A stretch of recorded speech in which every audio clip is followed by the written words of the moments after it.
Grand Theft Auto 2 is the weirdest GTA. After the runaway success of the first Grand Theft Auto in 1997, DMA Design, now better known as Rockstar North, had to keep the momentum going with a sequel. Grand Theft Auto 2 was released in 1999 and refined the free-form structure that made the original such a hit, but with a very different visual style and a new respect system. Reviews were mixed and sales were lower than expected, but it was an important step towards the series' influential leap to 3 dimensions with 2001's Grand Theft Auto 3. While the first game featured contemporary caricatures of New York, San Francisco and Miami, Grand Theft Auto 2 takes place in the entirely fictional Anywhere City, a retro-futuristic metropolis with a bleak dystopian atmosphere.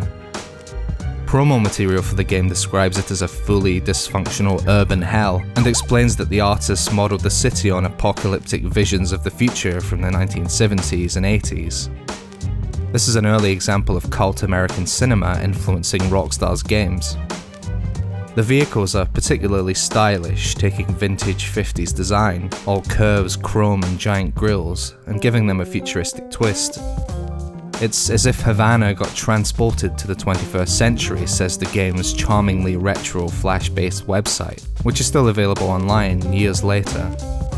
It's the most heavily stylized and visually imaginative game in the series, representing a curious digression before the studio eventually settled on GTA being a satirical parody of the worst of modern pop culture.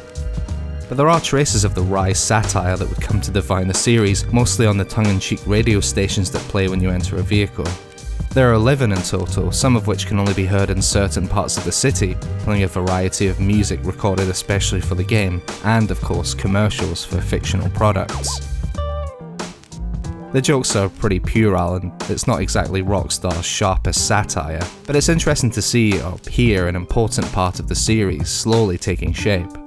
In fact, the whole game almost feels like a prototype for the series' transition to 3D. It expands on the Wanted system, bringing in SWAT teams, roadblocks, and the military when you cause enough mayhem. The AI is smarter, which means fights can break out between the police and gangs, and sometimes you'll even be pulled out of a car you've attempted to steal by its furious owner. We take this stuff for granted in GTA today, but in 1999 it was all brand new.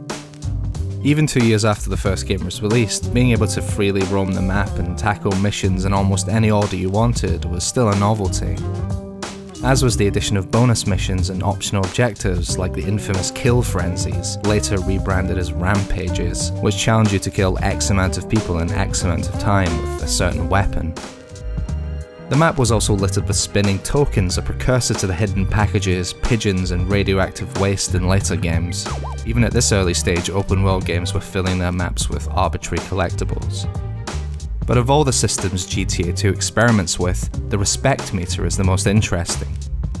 7 gangs rule the city and your standing with them constantly changes as you play. The Zaibatsu and the Loonies, for example, are arch rivals, which means completing jobs for one will offend the other, and some gangs won't even offer you work until you've sufficiently spilled the blood of a competitor. A meter at the top left of the screen lets you keep tabs on what each group thinks of you, and some of the hardest, most lucrative missions are only available if you have maximum respect. Anywhere City is split into 3 districts: commercial, industrial, and residential. There's a relatively safe neutral zone in each district, but most of the city has been carved up between the gangs. So if you're currently an enemy of the Yakuza because you've been helping out the Zaibatsu Corporation, straying into their territory will cause them to attack you. This can make traversing the city a chore, but it does at least give the respect system some weight.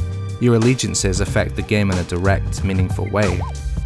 Further evidence of Rockstar's love of cinema is the fact that GTA 2 opens with an actual film. The live-action intro sequence is in fact made up of clips from a short movie Rockstar produced to promote the game. It was directed by Alex Durakoff, a music video director with a few feature films under his belt, and shot in New York City. It follows silly named criminal Claude Speed as he engages in various illicit activities, and it's actually pretty entertaining with a great soundtrack by influential drum and bass label Moving Shadow.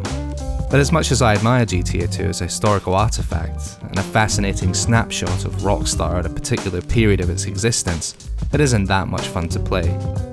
It runs fine on modern PCs thanks to a tweaked version Rockstar released for free a few years ago, But when you've tasted the delights of something like Grand Theft Auto 5 or Red Dead Redemption 2, it's hard to go back to the top-down era. Back then there was nothing else like it, but now I can enjoy being a criminal in a free-roaming city in 3D with mission checkpoints, 4K graphics, and funnier jokes.